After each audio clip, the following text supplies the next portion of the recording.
Buenas tardes. ¿Qué tal, profe? ¿No se mojó? No, pero tuve que empezar un poco más tarde nomás. Resulta que les pido disculpas y les debo la explicación de que mi señora está de viaje, viajó por motivos laborales, entonces me tengo que encargar yo de buscarlo a los chicos del colegio que salen a las 15:40. Y normalmente no tengo problema en dar clase mientras manejo, pero teniéndole a mis dos secretarios ahí atrás iba a ser medio complicado que me puedan entender. Entonces preferí retrasar un poco la clase de hoy y venir a transmitir desde casa. Y bueno, entramos rápidamente a nuestra lección de hoy, que es la lección 14, que habla del principio de la proporcionalidad y de la progresividad.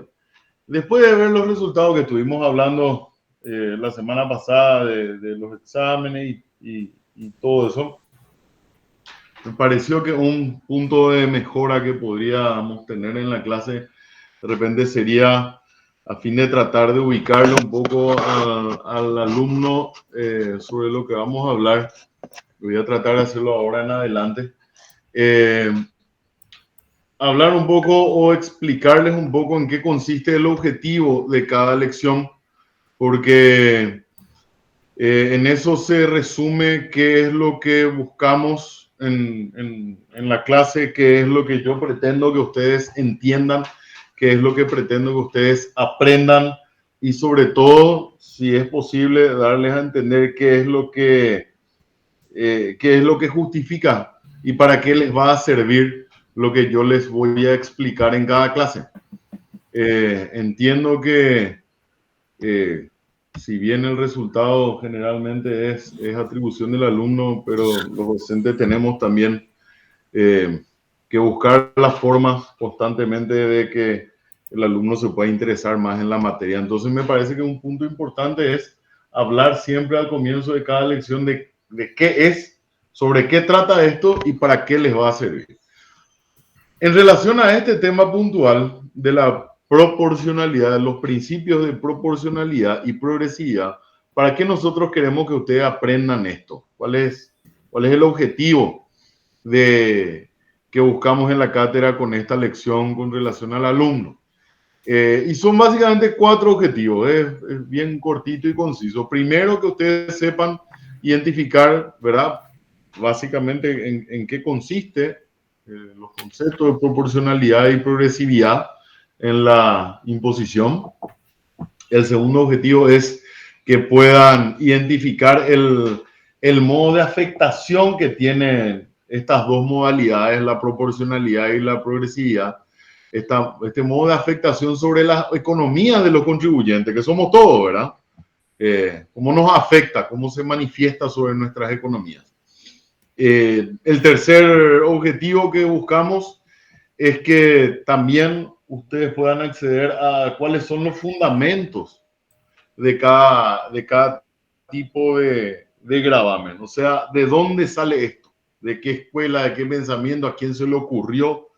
Y más o menos contextualizar la idea, ¿verdad?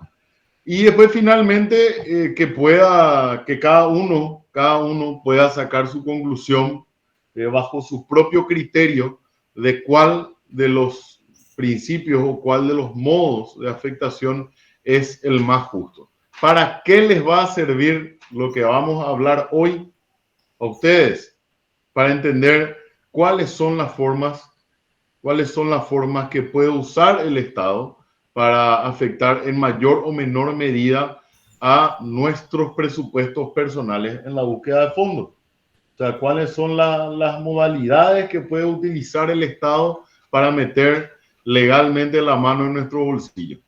Para eso va a servir. Y eso, me van a decir qué finalidad tiene. Y probablemente la mayor finalidad que tenga conocer estas dos formas de gravamen se puede aplicar justamente ahora que estamos en época de campaña. Porque en algún momento alguien que sepa preguntarle cosas interesantes a los candidatos le va a preguntar qué tipo de sistema impositivo prefiere, si el proporcional o el progresivo. Y ahí ustedes se van a dar cuenta, a la pucha, no, este quiere hacer esto o este quiere hacer otra cosa o grabar de otra forma o bajo otro método las rentas que nosotros obtenemos. Y cada uno va a sacar sus conclusiones de qué candidato le conviene más según qué sistema impositivo prefiera ese candidato. Entonces ustedes van a ser los beneficiados de saber justo aprender ahora en ese momento de qué es lo que les van a hablar los candidatos y después el día de mañana también saber cuando se traten proyectos de ley de modificaciones de tributos, saber en qué consiste cada uno, ¿verdad? Y bueno, entonces esas son las modalidades, perdón, los objetivos que tratamos en la cátedra en esta materia, es lo que queremos que ustedes aprendan. Un momento que voy a darle aquí y ya está. Bueno, un segundito. Permitir a todo el mundo enviar mensaje. Ahí está. Bueno, hay una aclaración previa, ¿verdad? Que suelo hacer yo al momento de tratar esta lección. Y que no es desaprender, sino entender que hay modalidades distintas a la hora de hablar de progresivo y regresivo. Y se trata la diferencia según según se haga un uso común de estos términos o según se haga un uso técnico de estos términos, de progresivo y proporcional. En el uso común del día a día, dentro del término político o inclusive del jurídico también, cuando hablamos de progresivo, decimos que un impuesto es progresivo o que algo, no hablemos de impuestos, hablemos que algo, un régimen, ¿verdad? Es progresivo cuando dispone que quien tiene más paga más. O sea, sinónimo de progreso económico. Y regresivo, quien tiene menos paga, ¿verdad? Si vamos a hablar del uso técnico de la progresividad, técnico financiero, ¿verdad? Decimos o utilizamos el término progresivo para señalar que a medida que aumenta una base imponible, ¿verdad? Aumenta el porcentaje que tiene que afectarse, que tiene que gravarse de esa base imponible. Y si hablamos de proporcional, hablamos de una alícuota, de una tasa, de un porcentaje que es invariable. 10%, 20%, 30%, 50%. En esos casos hablamos de el término técnico de proporcional.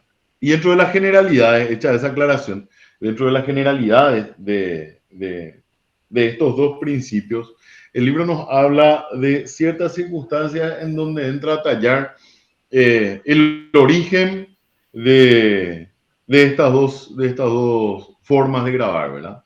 Menciona el libro de Adam Smith, que fue el padre de la economía, ¿verdad? Y que según él establecía, o el pensamiento de Adam Smith era en base a la proyección de ese contrato social, decía que todos los que gocen de rentas bajo la protección del Estado tienen que colaborar, ¿verdad? Un principio general. De hecho, a consecuencia de esto viene ese principio de generalidad del que hablamos. ¿Recuerdan? Hablamos del principio de generalidad, de uniformidad, cuando analizamos la vez pasada los principios éticos de la tributación. Y Adam Smith decía que todos los que consigan generar dinero, los que gocen de renta bajo la protección del Estado, ¿verdad? Tienen que colaborar. ¿Por qué? Y porque responde a esta figura del contrato social según la cual nosotros renunciamos a parte de nuestra autonomía para encargarle al Estado que solucione nuestros problemas, ¿verdad? Que administre justicia para que no entremos en la justicia por mano propia, que dicte las leyes, que organice el Estado, que cree instituciones para que los sectores más desfavorecidos puedan verse ayudados por la colectividad mediante la intervención del Estado, etcétera. Entonces dice, todos disfrutamos, todos podemos conseguir un beneficio al ampararnos bajo la figura del Estado y no de la anarquía, ¿verdad? Entonces, ya que el Estado va a existir para ayudarnos a todos, todos tenemos que colaborar para sostener ese Estado. Y a consecuencia de eso nace, como vimos en la clase pasada, este principio de generalidad, que fue un avance para la época, ¿verdad? O sea, que todos tengamos que contribuir a las cargas públicas. Habíamos hablado que en un antecedente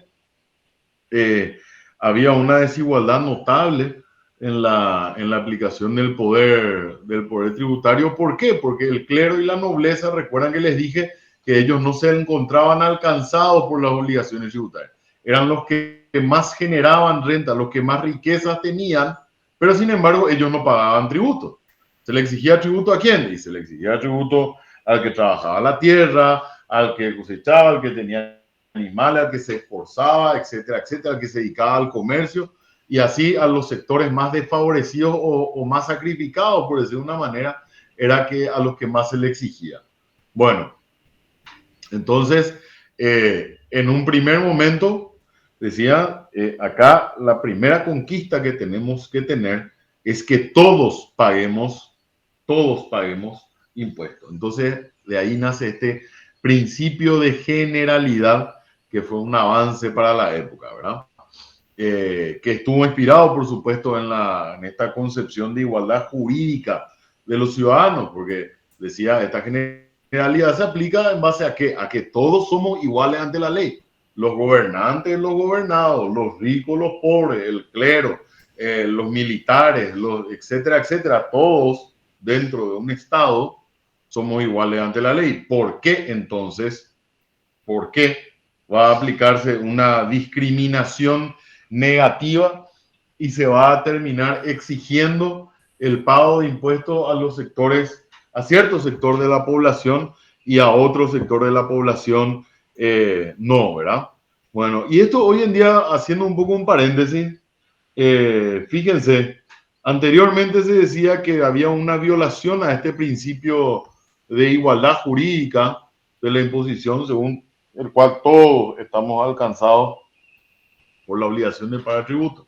Sin embargo, en ese momento se decía que se violaba esa igualdad jurídica. ¿Por qué? Porque había sectores beneficiados o sectores que escapaban al poder tributario, a la acción del Estado para conseguir recursos. ¿Y quiénes eran en ese momento? El clero, o sea, la iglesia, y los nobles. Era un sector de la población que estaba exonerado del accionar del Estado. O sea, el Estado no se movía y no trataba luego de exigirles a ellos las prestaciones pecuniarias, ¿verdad? Solamente a un sector. Bueno, hoy en día, si yo preguntase si hay un sector de la población que ustedes me puedan decir que se encuentra beneficiado por esa indiferencia del Estado para exigirles tributos, ¿ustedes qué me dirían?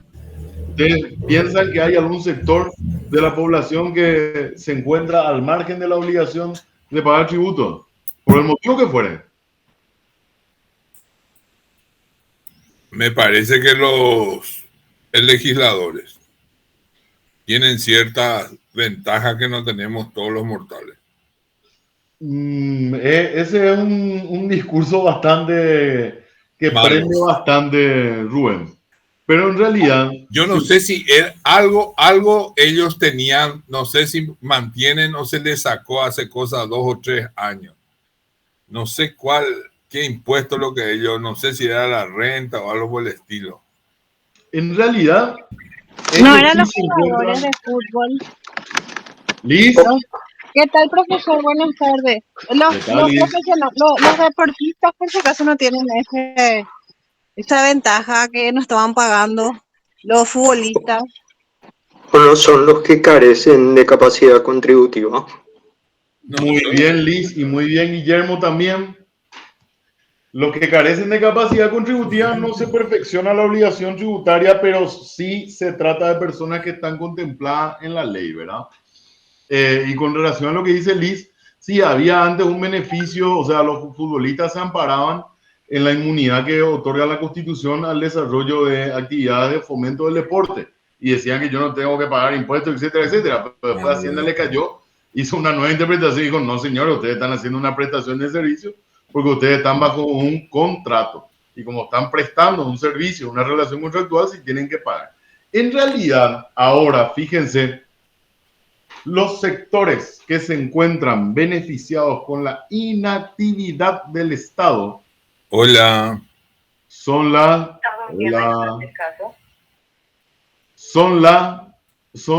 los sectores informales. Informales. Los contrabandistas, los que ustedes ven que cuando se van a... No hace falta que nadie me confirme que lo hizo. Yo sé que alguno lo habrá hecho.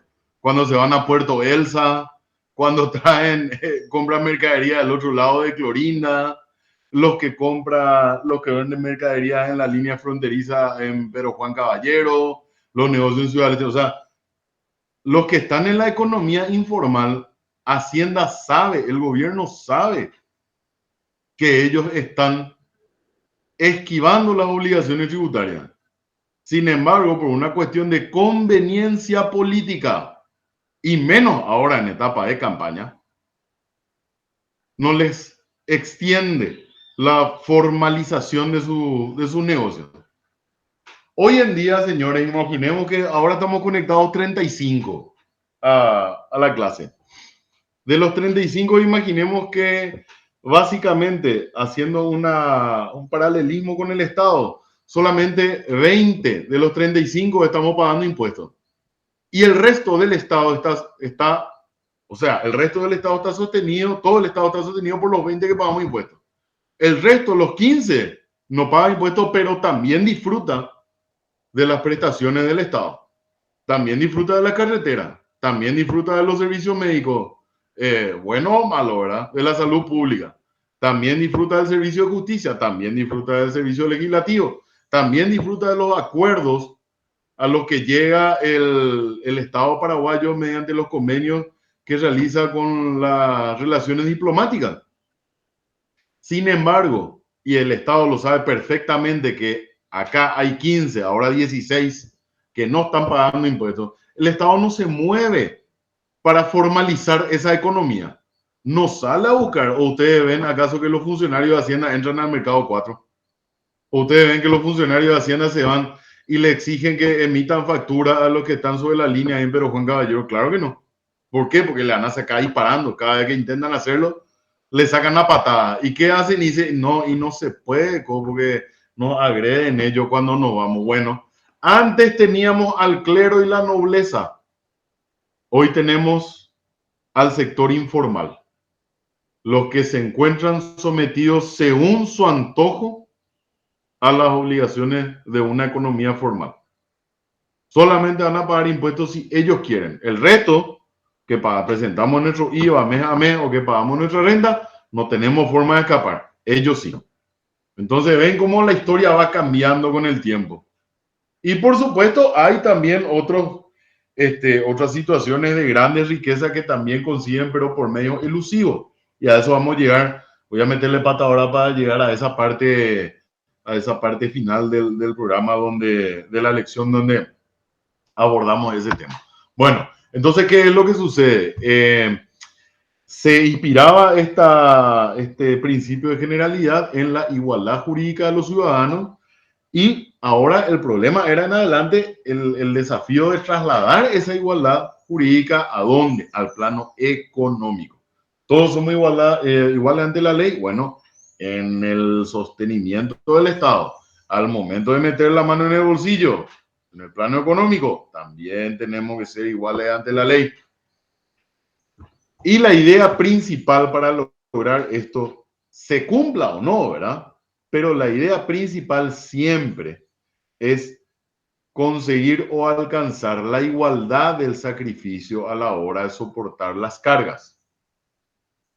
Pero esto no es tan fácil de conseguir como parece. Es muy fácil decir, tenemos que ser todo igual ante la ley y todos tenemos que pagar en iguales condiciones en tributo. Monstruo, suena muy lindo. Ahora, ¿cómo se aplica esa igualdad? ¿Cómo alcanzamos esa igualdad? Bueno, ahí es donde surgen estos dos modelos. El impuesto proporcional, ¿verdad? O el del impuesto progresivo. Esto es lo que, sobre esto es que se habla cuando entramos al campo de la justicia tributaria. ¿Cuál es la forma más justa de grabar? Y esto es sumamente difícil de conseguir, chicos. Y se van a dar cuenta ahora a medida que desarrollemos las dos modalidades por qué es difícil. Y más van a darse cuenta, y se van a dar cuenta, entre comillas, cuál les gusta más cuando lleguemos a analizar las ventajas y las desventajas en la parte final. Bueno, entonces, la primera modalidad que surge es la del impuesto proporcional. Y es proporcional, o hablamos de que un impuesto es proporcional, o que se aplica el principio de proporcionalidad en la imposición, cuando el quantum del mismo, cuando la tasa, cuando la alícuota del mismo permanece constante, cualquiera sea la cantidad de materia imponible o del monto imponible. ¿Ok? El quantum es el mismo, cualquiera sea la cantidad del monto imponible. Conceptualmente, un sistema, ¿verdad?, va a ser proporcional cuando establece que el quantum del impuesto tiene que permanecer inalterable, cualquiera sea la cantidad a que se aplique. Si vamos a tomar una base de 10 millones, 20 millones, 30 millones, el 10% siempre. O sea, varía el monto, la base imponible, lo que no varía es el quantum, el porcentaje del impuesto. Lo que sucedía con este primer momento, con la aplicación de este impuesto proporcional, es que satisfacía el principio de generalidad. Pero ¿qué pasó? Se hizo inadecuado, se hizo insuficiente ante el postulado de la uniformidad, que es el esfuerzo más ajustado a todos y que ya hablamos más o menos la clase pasada, ¿verdad? Bajo esta figura, esta justicia tributaria que les decía, bajo este postulado decían los creadores de esta doctrina que esta justicia solamente se alcanzaría igualando hasta donde sea posible el sacrificio que todas nuestras economías experimentan con el pago de impuestos. Así, por ejemplo, entonces, para que recuerden bien en qué consiste y cómo funciona la dinámica del impuesto proporcional, siempre tomo como ejemplo el impuesto inmobiliario. Un ejemplo, la base imponible. ¿En qué consiste el impuesto inmobiliario? Vamos a ver más adelante cuando desarrollen la parte propiamente impositiva. En el impuesto inmobiliario, la base imponible constituye el valor de la tierra, el valor del inmueble, el valor del terreno. Según sea en catastro o en padrón, se toman en cuenta las edificaciones, etcétera, etcétera, o puede ser un baldío también. Pero, en definitiva, la base imponible es el valor de la tierra. Si en este ejemplo que le estoy dando tenemos un inmueble, imaginemos que tenemos un inmueble que nos compramos y el valor del inmueble es de 1 millón de guaraníes. El valor del terreno. Después construimos nosotros una casa por 9 millones. Tenemos un total de base imponible de 10 millones de guaraníes, ¿verdad? El valor de la tierra más el valor del edificio. Valor total de la base imponible, 10 millones de guaraníes. El valor de la tasa impositiva va a ser siempre el 1% porque está establecido en la ley. Entonces el resultado del impuesto a pagar va a ser de 100.000. Imaginemos que el valor de la tierra, en vez de ser 1.000.000 de guaraníes, compramos nosotros nuestro terreno en, qué sé yo, en Surubí, que es un barrio cerrado. Y en vez de 1.000.000 ya sale luego 10 millones o 20 millones la tierra. Y construimos luego una mega mansión de 50 millones. Ahí ya tenemos 60 millones. La tasa impositiva siempre va a seguir siendo el 1%. ¿Se entiende? Cambia la base imponible, cambia el porcentaje del valor de la tierra, pero siempre la tasa va a ser la misma. Si el valor de la tierra es 1.000.000, 2, 3, 10, 1.000 millones, la tasa impositiva siempre va a ser el 1%. ¿Por qué? Porque esa tasa no va a variar, porque está prevista en la ley. Y la ley dice que es el 1%. Entonces ese es un caso ejemplar de un impuesto proporcional, cuando tiene un porcentaje fijo. Otro ejemplo, el IVA. El IVA tiene un porcentaje general, salvo las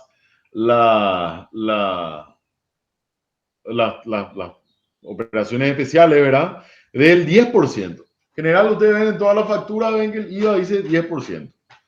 Está, salvo la exceptuada, productos farmacéuticos, etcétera, etcétera, o productos de la canasta familiar, ¿verdad? Que son esas operaciones especiales, enajenaciones de régimen especial. Pero en general la tasa del IVA es del 10%. Si ustedes compran un chicle por 100 guaraníes, van a pagar el 10% de IVA. Si compran un auto por $20.000, igual van a pagar 10%. No va a variar. Puede variar el monto de la operación, pero el porcentaje siempre se va a mantener invariable. Ese es el ejemplo del proporcional. Otro ejemplo es el impuesto a la renta empresarial, que también tiene una tasa fija del 10% sobre la renta imponible, ¿verdad? La renta empresarial puede ser de $1.000.000 o de 1.000.000 de guaraníes. Igual se va a pagar solamente el 10%. No importa el monto. Otro ejemplo en la legislación nacional es impuesto a la renta de los no residentes, ¿verdad? Estos extranjeros que tienen domicilio que no están fijados en el país, ¿verdad? O que son, ocasionalmente están en el país, pero generan renta en el territorio nacional, entonces pagan también una tasa, no importa cuál es el monto de renta que generen, va a ser el 15%. Y la importación de bienes también lo mismo, el 10% sobre el valor aduanero. Podemos importar una caja de marcadores, ¿verdad? Escolar, o podemos importar un televisor de 80 pulgadas. Va a variar el precio, pero siempre vamos a estar pagando solamente el 10%. ¿Por qué? Porque se trata de un impuesto proporcional. Esta forma de pago, ¿verdad? Esta forma de afectación de la economía tiene sus detractores, ¿verdad? O sea, gente que no está de acuerdo porque dicen que no satisface en definitiva este principio de uniformidad, ¿verdad?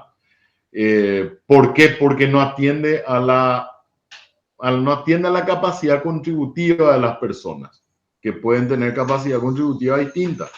Así como le decía, puede ser que yo tenga que pagar un 10% de renta empresarial, pero yo tengo una mini pyme donde mi ganancia apenas, después de mucho trabajo de ir al mercado y mantener mi despensa y tanto, es de 2 millones de guaraníes. Sin embargo, la renta empresarial también la va a pagar el dueño de una mega importadora o AJ Bier, si va a pagar esa renta empresarial, y le va a costar mucho menos. Entonces, estos detractores dicen que no atiende a la capacidad contributiva de las personas, ¿verdad? Porque hay distintas capacidades contributivas y sin embargo mantiene siempre el mismo porcentaje. Ante esta falta de aptitud que esta gente dice de este sistema proporcional para lograr una uniformidad en la imposición, entonces surge el otro sistema, ¿verdad? Denominado sistema progresivo. El impuesto progresivo, siguiendo el programa, el concepto y forma en que se aplica, Un impuesto progresivo decimos que es un impuesto en que el quantum o la tasa del impuesto se va elevando a medida que aumenta la materia imponible o el monto imponible. En el proporcional siempre va a ser el mismo porcentaje. En el progresivo va a ir aumentando a medida que vaya aumentando el monto. Esta progresividad que nace como antípoda, ¿verdad? O como variable de la proporcionalidad, como una nueva fórmula, tiene bastante aceptación ya desde el siglo XIX y se incorpora a la mayoría de las legislaciones en el presente siglo, ¿verdad? ¿Cuál es la meta? ¿Cuál es la meta de este impuesto progresivo? Es la de desgravar a las clases económicamente más débiles. ¿Y cómo lo hace? Supliendo la falta de imposición de estos grupos económicos más débiles y en contrapartida va agravando las rentas que tienen relación a un poder económico mayor a medida que se va elevando la cuantía, ¿verdad? Lo que no pueden aportar los que menos tienen, lo cubren los que más tienen. Esta sería una forma práctica de definir la dinámica de la proporcionalidad o del principio de proporcionalidad, ¿verdad? El sistema progresivo lo que trata de hacer es lograr una mayor justicia tributaria y alega o argumenta que con esto se consigue una mejor distribución de la riqueza. Por eso esta progresividad del tributo en otros países busca aplicarse sobre todo en qué tipo de impuesto, en el impuesto a la renta, ¿verdad? No obstante, obviamente tiene un rechazo bastante grande por las corrientes conservadoras, ¿verdad? Que consideran a este método de imposición como arbitrario y contraproducente para la formación de capitales. Vamos a ver en qué afecta esto y por qué alegan esto. Primeramente, acá adelanto un poco, ¿verdad? Porque a mayor imposición, por aumentar la base imponible, ¿verdad? Hay mayor dificultad para sumar capital. Porque si mientras más ganamos, más pagamos de impuestos, entonces cuesta más generar esa renta, cuesta más ese más ganamos. Y vamos a ver el contrapeso o el contrasentido que tiene esto, ¿verdad?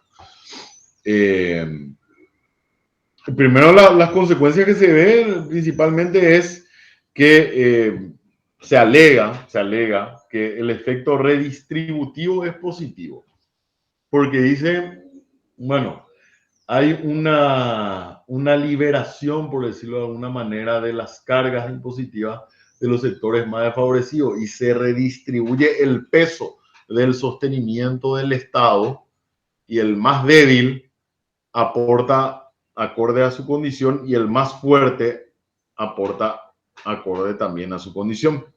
El más fuerte aporta más, el más débil aporta menos, ¿verdad? No obstante, así como dicen los conservadores, puede ser, no digo que sea, ¿verdad? Pero puede ser riesgoso para la generación de empresas de cualquier tamaño. En realidad, para empresas no solamente puede afectar, como suele señalar la gente, no, lo que pasa es que no le gusta porque a los supermillonarios les dificulta. No, la generación de cualquier tipo de empresa, en realidad. Si yo tengo que pagar impuesto a la renta por tener una despensa y también tengo que pagar impuesto a la renta por tener un supermercado, le va a costar menos al supermercadista porque tiene un capital más grande. Y al de la empresa, si le dice al de la despensa, si yo tengo una despensa en un barrio muy populoso donde vendo muchísimo y hay otra despensa que vende menos porque está en una zona más alejada, le va a costar más. O sea, igual al despensero le va a costar, por más que sea progresivo. Y ahí el riesgo que se tiene al momento de hablar de progresividad en el impuesto es el riesgo del populismo. ¿Por qué? Porque siempre se van a ver ahora en los debates que hay en Brasil, acá en Paraguay, cuando comiencen los debates otra vez en Argentina y en Estados Unidos, ¿verdad? Ahora en 2 años para las elecciones presidenciales de nuevo. Van a ver que una de las armas discursivas a las que siempre recurren los candidatos es al de la progresividad del impuesto. Y dice, no, que pague más, los que tienen más dinero tienen que pagar más. Ese es un recurso que suele ser señalado como populista. Entonces, hay que tener mucho cuidado con la aplicación así directamente de ese razonamiento, ¿verdad? Porque así como les digo, la progresividad es buena hasta cierto punto, pero si es ejercida abusivamente, ¿verdad? O en general, sin entender que de repente hay empresarios. Empresario no es solamente el señor que se baja a una limusina y que es gordo y que se baja con un habano y un sombrero de copa. Empresaria también es la modista. Empresario también es el que tiene una despensa en el barrio. Empresario también es el que agarra y se levanta todos los días a las 3 de la mañana a cocinar chipa para subir después a su camionetita e ir vendiendo por ahí por los barrios. Ese es un empresario. Es un pequeño o micro y pequeño empresario, pero es empresario al fin. Entonces, considerando cómo le puede afectar el hecho de que le pidan más ingresos a medida que más venda chipa, puede terminar afectando negativamente también a ese empresario, ¿verdad? Bueno, ¿cuáles son los fundamentos del impuesto progresivo? Por supuesto, nace y señalan esto los autores del libro, ¿verdad? Que nace de de una teoría socialista de Adolfo Wagner, que un economista vivió entre 1835 y 1900, comienzo de 1900 más o menos, que fue el primer defensor de la teoría de la progresión. Y esto distingue 2 periodos, dicen los autores, en la historia de la finanza. En el primer periodo, ¿verdad?, puramente fiscal, en que el Estado busca solamente obtener recursos, puramente fiscal. Si hablamos de fiscal, hablamos del Estado buscando plata, ¿ok? Puramente fiscal, en que el Estado busca recursos. Y después un periodo social y político, en que el fin de este sistema impositivo ya no es solamente fiscal, sino que se convierte también en un instrumento para la llamada distribución de la riqueza.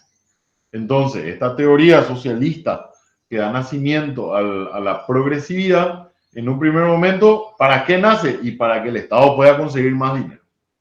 Nace principalmente para conseguir más recursos.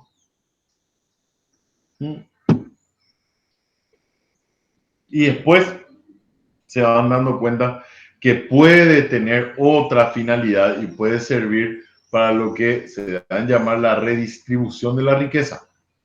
Y entonces ahí hay un periodo llamado social y político en la aplicación de este principio. Después otra teoría, ¿verdad?, que sostiene la progresividad es la llamada teoría compensadora. Fue creada por un economista de apellido Walker y su fundamento o el fundamento de la aplicación se basó en 2 consideraciones, dicen los autores. Primero, en que este señor encontraba que las diferencias de propiedad y de renta en los ciudadanos era debido al incumplimiento, una inoperancia del Estado, del deber de proteger a los hombres en contra de la violencia y el fraude. Por eso es que había algunos que tenían más y había algunos que tenían menos. Entonces había una falencia del Estado en esa injusticia que se cometía, por qué había gente que tenía más y por qué había gente que tenía menos, y la gente que tenía menos seguramente era estafada y era sorprendida en su buena fe. Por eso perdía dinero y por eso los otros aprovechaban y tenían más dinero. Entonces, la primera consideración es esta. Y la segunda consideración es que esa diferencia de riqueza, en que los aprovechadores tenían más y las víctimas tenían menos, derivaban de los mismos actos del Estado que causaba indirectamente. ¿Y por qué? Y porque el Estado los permitía. Entonces, esa teoría compensadora decía, el Estado está metiendo la pata acá porque no le está protegiendo a los ciudadanos. Y se están dando estas iniquidades a consecuencia de la inactividad del Estado. Entonces, de ahí esa diferencia de riqueza que provienen de esos actos, o mejor dicho, de esas omisiones del Estado, y van a tener que tenerse en cuenta al momento de establecer el sistema impositivo. Por eso habla de teoría compensadora, ya que el Estado no pudo proteger a ellos y ganar dinero a sus expensas, entonces el Estado, por decir de alguna manera, ejercía una suerte de venganza o de justicia restaurativa y les cobraba a los más ricos en compensación porque ellos abusaron de la negligencia, de la inexperiencia o de la necesidad de las personas a las que le quitaron su dinero. Entonces entra esta teoría compensadora, que es la segunda. Y después están las teorías económicas, en un tercer momento, las teorías económicas, ¿verdad? Sobre estos dos sistemas. Y según esta teoría, la verdadera discusión entre estos dos principios gira sobre una cuestión fundamental, que es ¿cuál? ¿Y qué es la base del impuesto? Es decir, se basa en la teoría del beneficio o la teoría de la capacidad contributiva. Si es beneficio, un hombre puede pagar impuestos en proporción a la ventaja que obtiene el Estado. De esto ya hablamos en otro momento del desarrollo, ¿verdad? Se tiene que justificar, es lo que decía Adam Smith, nosotros nos beneficiamos del Estado porque mediante las acciones que realiza el Estado, que pone transporte público, que pone empedrado, que pone luz para que podamos tener nuestro negocio y para que podamos comerciar libremente, y pone un policía, digamos, para que nos entren a robarnos todo el rato, entonces nos beneficiamos y eso justifica la aplicación de la tributación. ¿Y qué tenemos que tributar? Porque hablamos de progresividad, tenemos que tributar según los servicios recibidos. Entonces, se entiende que generamos más renta porque disfrutamos de más servicios del Estado. Y entonces eso justifica que tengamos que pagar más. ¿Ok? Y según la capacidad contributiva, ¿verdad? Teoría económica sobre ambos sistemas, según la capacidad contributiva, porque dice que el hombre tiene que pagar impuestos conforme a sus facultades o a las aptitudes para satisfacer, o sea, a su posibilidad de generación de renta. Según esta teoría económica del beneficio, en resumen, el Estado protege y facilita la generación de riqueza. Entonces, esto es mayor beneficio, mayor imposición es igual a progresividad. ¿Cuáles son las críticas? Y como les decía hace rato, las economías más débiles usan más servicios del Estado. Si los impuestos, siempre decimos que son pagados por beneficios indivisibles, ¿cómo se prueba que los más ricos se benefician más? Entonces, no encontramos tampoco tanta justificación o una prueba irrefutable de que esta sea la justificación absoluta de la vigencia de este principio. Después hay otra teoría, ¿verdad? Teoría que explica por qué se encuentra justificada la progresividad, que es la teoría económica de las facultades. Concluye esta teoría, en resumen, voy avanzando rápido, en la necesidad de grabar la renta según la capacidad contributiva de las personas una vez que hayan atendido sus necesidades básicas. Y esta teoría de las facultades que atiende a la necesidad, a la capacidad contributiva, ¿verdad? Tiene unas que llaman los autores del libro subteorías de facultades. La primera es la igualdad de sacrificio, ¿verdad? Que establece que la igualdad tributaria no es diferente de ningún otro tipo de igualdad, ¿verdad? El economista John Stuart Mill apoyaba ya la imposición proporcional a fin de lograr ¿qué cosa? Y la famosa igualdad en el sacrificio. Acuérdense, yo le decía hace rato, la idea principal al momento de juzgar si se va a aplicar la progresividad o la proporcionalidad, en teoría siempre es lograr esta igualdad en el sacrificio, en el sostenimiento. Lo decía Adam Smith y también lo apoyaba John Stuart Mill. La segunda subteoría de las facultades es la de la utilidad final o marginal. En economía, chicos, la utilidad marginal es o definimos como el beneficio que obtenemos por el consumo de una unidad adicional de un bien o servicio. El beneficio que obtenemos por el consumo de una unidad adicional de un bien o beneficio. Eso es lo que se llama utilidad marginal o utilidad final. Entonces, según esto, la imposición va a ser progresiva, avanzando a medida que vaya avanzando o grabando cada unidad adicional que nosotros vamos consumiendo. En otras palabras, mientras más se consume, ¿verdad? Mediante la generación de renta, más se tributa. ¿Ok? La tercera es la teoría, la subteoría, mejor dicho, perdón, la subteoría de la equivalencia. ¿Equivalencia entre qué? Entre dos elementos de la relación que son la obligación tributaria y la actividad pública. Esta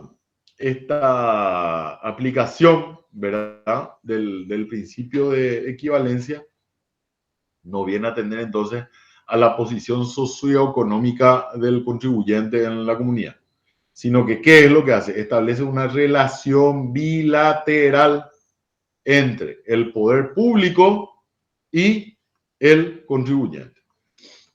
Y después la teoría, la última subteoría, ¿verdad? La teoría de los privilegios en la producción o en el poder de adquisición. Y según esta teoría, dice que corresponde a la aplicación de la progresividad, porque el incremento del capital productivo, ¿verdad? Justifica que se incremente la imposición a medida que se acrecienta. O sea, aumenta la producción, que es entendida como un privilegio, ¿verdad? Otorgado por el Estado, gracias a que él genera esas condiciones para que podamos aumentar la producción y con eso nuestra renta y con eso nuestra riqueza. Y a medida que más se incrementa nuestra riqueza, más se incrementa nuestro poder de adquisición. Entonces eso justifica que paguemos más impuestos. ¿Ok? Bueno, un ejemplo que tenemos entonces de aplicación en la legislación nacional de impuestos adicionales, el impuesto progresivo, perdón.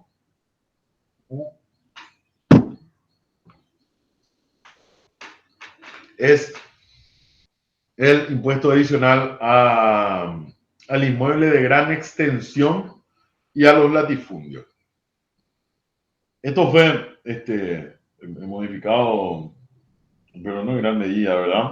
Se encontraba ya en la ley 125 ¿verdad? 91 estaba, o hasta ahora está contemplado porque el impuesto inmobiliario es uno de los pocos con reconocimiento constitucional y que no es percibido. Fíjense que el impuesto inmobiliario no es cobrado por el Ministerio de Hacienda. El impuesto inmobiliario es cobrado directamente por los municipios y la repartición del producto del impuesto es realizado, de nuevo, no con intervención del Ministerio de Hacienda, sino a nivel municipal. Entre los municipios se reparten el producto de los impuestos, ¿verdad? Pero es percibido directamente por los municipios. Bueno, y en la ley 125 teníamos del artículo 70, creo, en adelante, este impuesto adicional al inmueble de gran extensión y valio. Fíjense, es un impuesto adicional. O sea, está el impuesto inmobiliario que establece el 1% sobre el valor fiscal de todos los inmuebles en el territorio nacional. Y este es un impuesto adicional, o sea, aparte del impuesto inmobiliario, se va a pagar otro, pero que el hecho generador va a ser tener inmuebles considerados de gran extensión y latifundios. Los latifundios eran anteriormente entendidos como estas unidades, grandes extensiones de tierra que no eran explotadas comercialmente, siempre dentro de las zonas rurales. Este concepto hoy en día choca un poco en una época en que se hacen muchas consideraciones sobre el cambio climático y lo que buscan los estados hoy en día ya es la preservación de zonas verdes, lo que implica justamente frenar la explotación comercial de los inmuebles de gran extensión.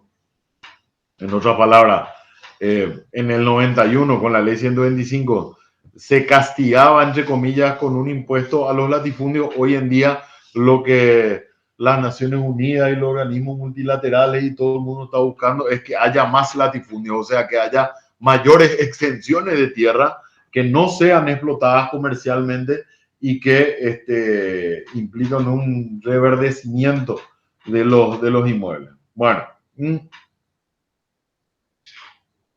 lo que teníamos con esa ley 125 era, por ejemplo, si ustedes, voy a ver un poco si puedo compartir esto, pero en un minuto voy a ver, este siempre es un ejemplo que sirve más para, no, un segundito, un segundo que voy a ver cómo, acá está, voy a ver si le doy compartir. No salgo yo en la cámara, pero una ventana. Acá está. Ahí se me, ahí se ve. ¿Pueden ver?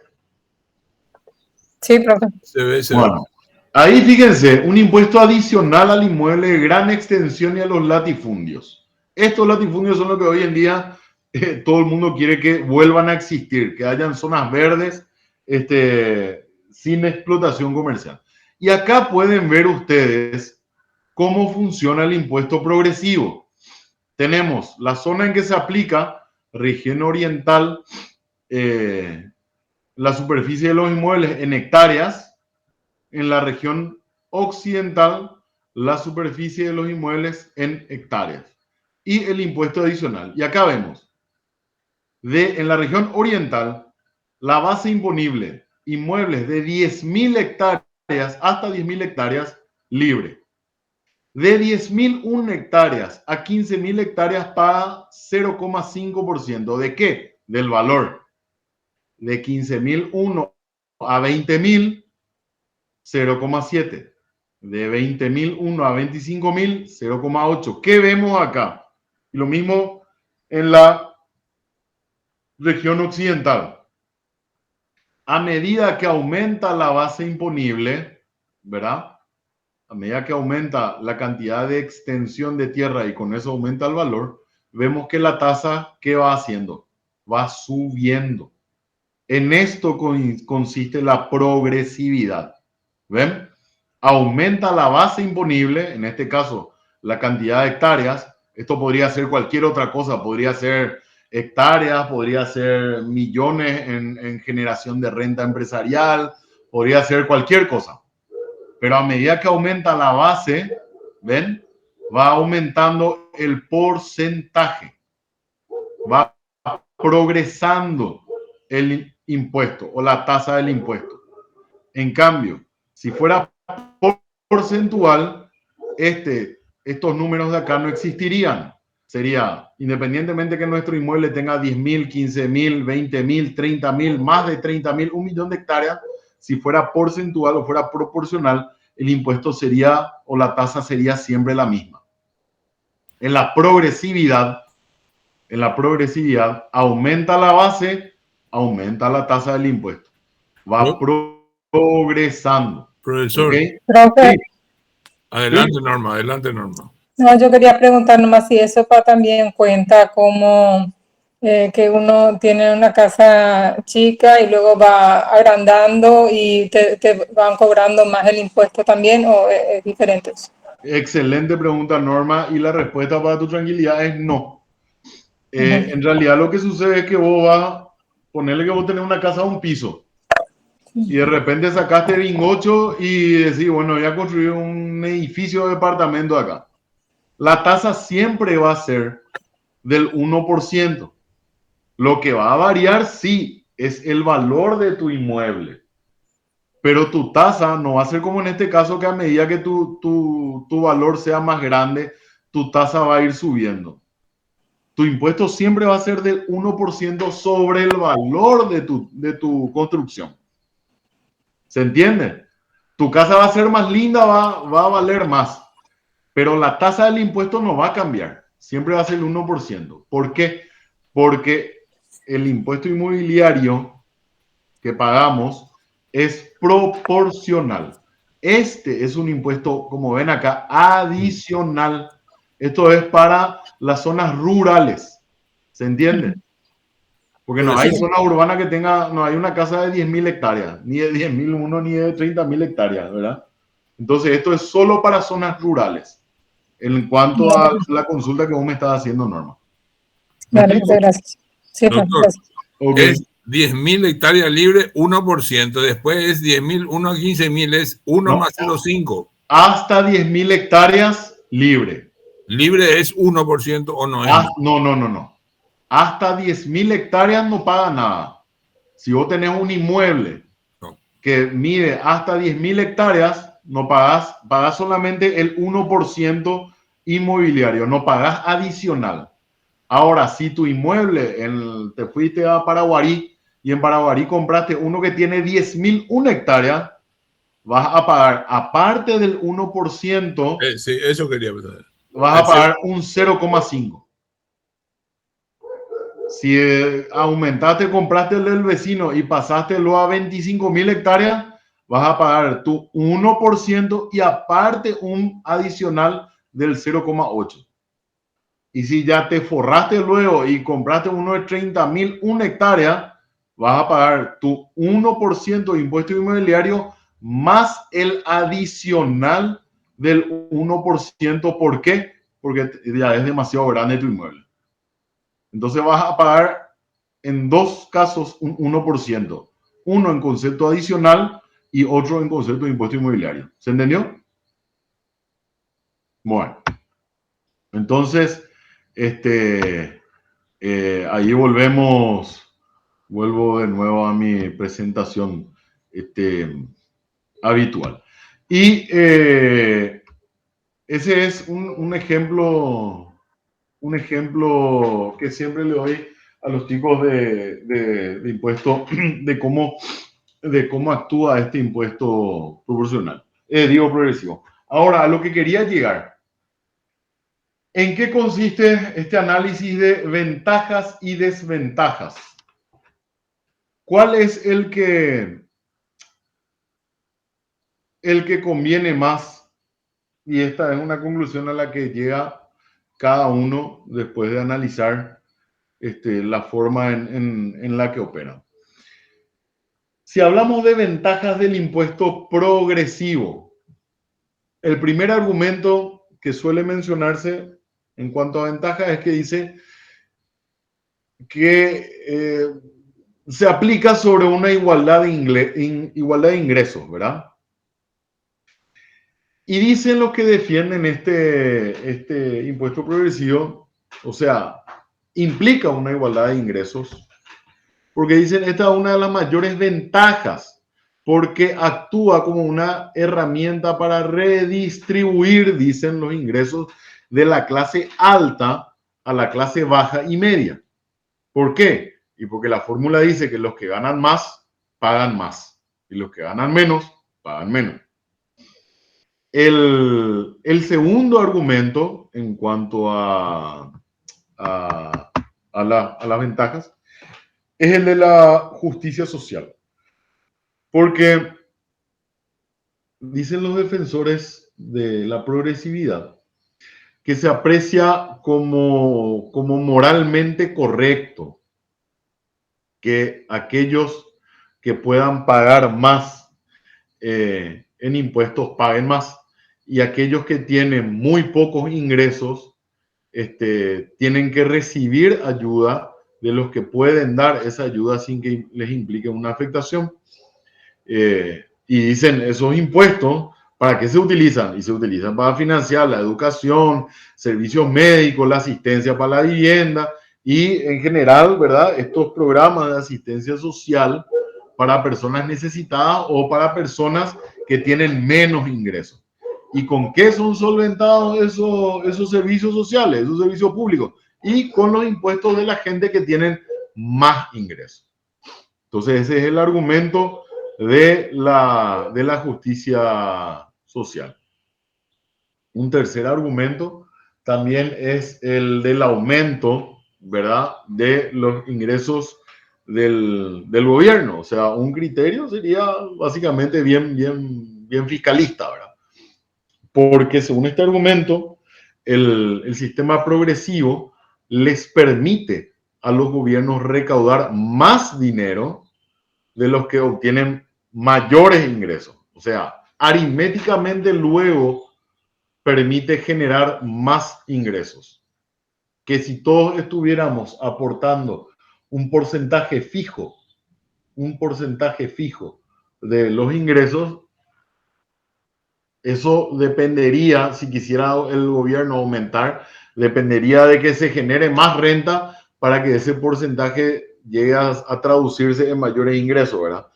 Sin embargo, si le permitimos al Estado que vaya aumentando la tasa, que vaya aumentando la alícuota, que vaya aumentando el porcentaje del gravamen, entonces obviamente eso aritméticamente implica una mayor cantidad de ingresos. Esto por supuesto va a dar como resultado, ¿qué cosa? Más dinero recaudado que por supuesto que si todos pagáramos el mismo porcentaje. Y como resultado, obviamente, ¿qué tenemos? Y que el gobierno, en teoría, tiene más medios para proporcionar más programas y servicios que benefician a la comunidad. Ahora, ¿cuáles son las desventajas? Primero que nada, la discriminación, ¿verdad? Que es el argumento más común, porque dice que realmente no, la gente que sostiene este argumento, ¿verdad?, dice que realmente no promueve la igualdad jurídica entre las personas. Las personas que sostienen esta posición son los defensores, por supuesto, generalmente del sistema impositivo proporcional. Pues dicen que acá hay una discriminación porque se persigue o va apuntada toda la potencia impositiva solamente sobre las personas, o principalmente sobre las personas que tengan mayores ingresos, ¿verdad? Otro motivo que se da en cuanto a las críticas o a las señaladas como desventajas del sistema del sistema progresivo es que dicen que fomenta el conflicto o la guerra de clases, ¿verdad? Como conflicto y tensión que puede resultar entre las diferentes clases económicas que existen dentro de una sociedad, ¿verdad? Esto debido a qué cosa? A cómo difieren las prioridades, y los intereses. Si una persona adinerada trabaja 60 horas a la semana y ganó mucho dinero, es muy probable que tenga problemas o que tenga reparos o que no quiera dar un porcentaje más alto de sus ingresos para ayudar a pagar los programas de asistencia social, por ejemplo, en los que considera a esta persona que algunas personas simplemente no se esforzaron lo suficiente para mejorar su situación. Que es generalmente el pensamiento que se da, ¿verdad? A la muchacha, yo me deslomo toda la semana, no le veo a mi familia, no le veo a mis hijos, me paso trabajando en mi empresa, no tengo vacaciones, no tengo aguinaldo, etcétera, etcétera, para generar justo tuve una ganancia de, qué sé yo, $1.000.000 a fin de año y me van a cobrar más impuestos por eso. Y sin embargo, el cuidacoche que está sentado ahí en la esquina sobre una caja de manzana está esperando ahí que le llegue dinero y que después se le den los planes sociales como sucede en Argentina, por ejemplo. Por otro lado, lo que puede pasar también, del otro lado del mostrador, hay que mirar las dos campanas, puede pasar también en esta desventaja de propiciar la guerra de clases, es que las personas con ingresos más bajos, ¿verdad? O las personas más necesitadas, puedan creer que las personas adineradas sean simplemente egoístas y que no comprendan los obstáculos que enfrentan las personas con ingresos más bajos, lo que también es cierto. O sea, no puede decirse que un chico que fue criado o que fue educado en una escuelita que se cae a pedazos y está dando clase debajo del mango tenga muchas probabilidades el día de mañana de ser un empresario exitoso. Y seguramente va a pensar a medida que vaya creciendo, a la pucha, yo necesito que el Estado me dé más facilidades y que la gente pague para que yo pueda tener esas facilidades, porque a mí me cuesta más, porque me voy descalzo a la escuela, porque no tengo desayuno, porque me voy luego con hambre, porque mi profesor luego no está preparado, porque no se le capacita, etcétera, etcétera. Entonces, se ven las dos campanas, los dos lados de esta realidad, ¿verdad? Otro argumento que exponen los que señalan las desventajas del sistema progresivo es que dicen que se penaliza a los que trabajan más duro, ya que, ¿qué es lo que sucede? No se motiva a las personas a trabajar más y ganarse la vida. Si uno sabe que tiene que renunciar a más y más dinero con cada guaraní que gana, es posible, no digo que vaya a suceder y no es seguro tampoco esto, pero es probable sí que se sienta inclinado a dejar de trabajar tanto y con eso deje de generar riqueza. Y al dejar de generar riqueza, también deja de generar, ¿qué cosa? Recursos para el Estado. Porque a medida que menos gana, menos aporta. Y esto tiene una aplicación directa en algo que hablamos varias veces ya en lo que es la finalidad de la finanza, que es la de la regulación. Habíamos hablado del consumo, del ahorro y la inversión. Bueno, un abuso de los sistemas progresivos puede llevar a desincentivar la inversión o el ahorro. Si nosotros sabemos que a medida que más trabajemos, que más nos esforcemos, que más destinemos, en vez de dedicarnos a descansar, a criarle a nuestros hijos, a verle a nuestra familia y nos dedicamos a invertir y a esforzarnos y sabemos que más nos van a quitar dinero a medida que hagamos un mayor esfuerzo, entonces se produce lo que se llama el desincentivo o la desmotivación y eso termina afectando a estos elementos, a estas operaciones sobre las que repara puntualmente la ciencia de la finanza, que son la inversión y el ahorro, ¿verdad? Y finalmente, otra consecuencia, otra desventaja que habremos escuchado en mayor o menor medida o habremos leído en las noticias, es la de la ocultación de activos. ¿Qué es lo cómo se traduce, cómo sucede esto? Y mediante el fomento, ¿verdad?, de la existencia de los llamados paraísos fiscales. Los paraísos fiscales son países pequeños con economías que tienen una presión tributaria muy baja, ¿verdad? Muy baja, o directamente que no gravan la inversión extranjera. Y entonces, ¿qué es lo que sucede?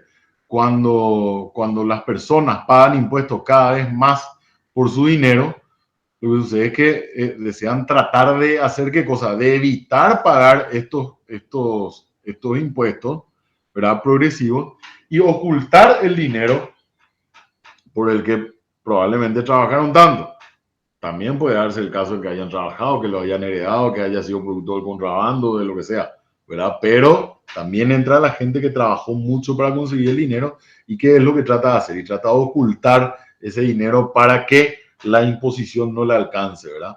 Entonces, ¿qué hacen? Tratan de hacer inversiones en estos llamados paraísos fiscales, y con eso lo que sucede es que el capital sale del país, ¿verdad? Van y abren cuentas en las Islas Caimán, en las Islas Vírgenes Británicas, en Suiza, etcétera, etcétera, y sacan el dinero de acá. La ocultación puede ser con algo que moralmente se presenta como discutible, como es la de meter el dinero en los llamados paraísos fiscales, o también puede darse una variable de esto, ¿verdad?, que no es la ocultación, sino simplemente cambiar, y en vez de invertir en el Paraguay, por ejemplo, si tuviéramos acá unos impuestos progresivos demasiado altos, en vez de invertir en Paraguay, buscamos invertir en otro país que tenga una aplicación más porcentual o proporcional. ¿Qué es lo que está sucediendo, por ejemplo, en el caso de Argentina, que siempre citamos como ejemplo? Argentina no es que tiene, o sea, aparte de tener también impuestos, muchos impuestos proporcionales, lo que tiene es una presión tributaria demasiado alta. Entonces, ¿qué es lo que estamos viendo? Estamos viendo una migración de capital argentino bastante acentuada que viene a instalarse acá en el Paraguay. O sea, el argentino que tiene dinero, en vez de invertir en su país, como le están acotando tanto con impuestos cada vez más progresivos y con cada vez más impuestos, en vez de invertir en su país, lo que hace es viene e invierte acá en Paraguay porque le resulta más rentable. Y en definitiva lo que hace es oculta ese patrimonio. Bueno, y ahí ya me llegó la hora, y salvo que tengamos alguna queja o sugerencia o alguna pregunta, entonces dejamos hasta ahí y continuamos el próximo viernes, que también les aviso ya de antemano que voy a tener que empezar un poquito más tarde porque voy a tener que hacer la misma operación de rescate hoy de los chicos.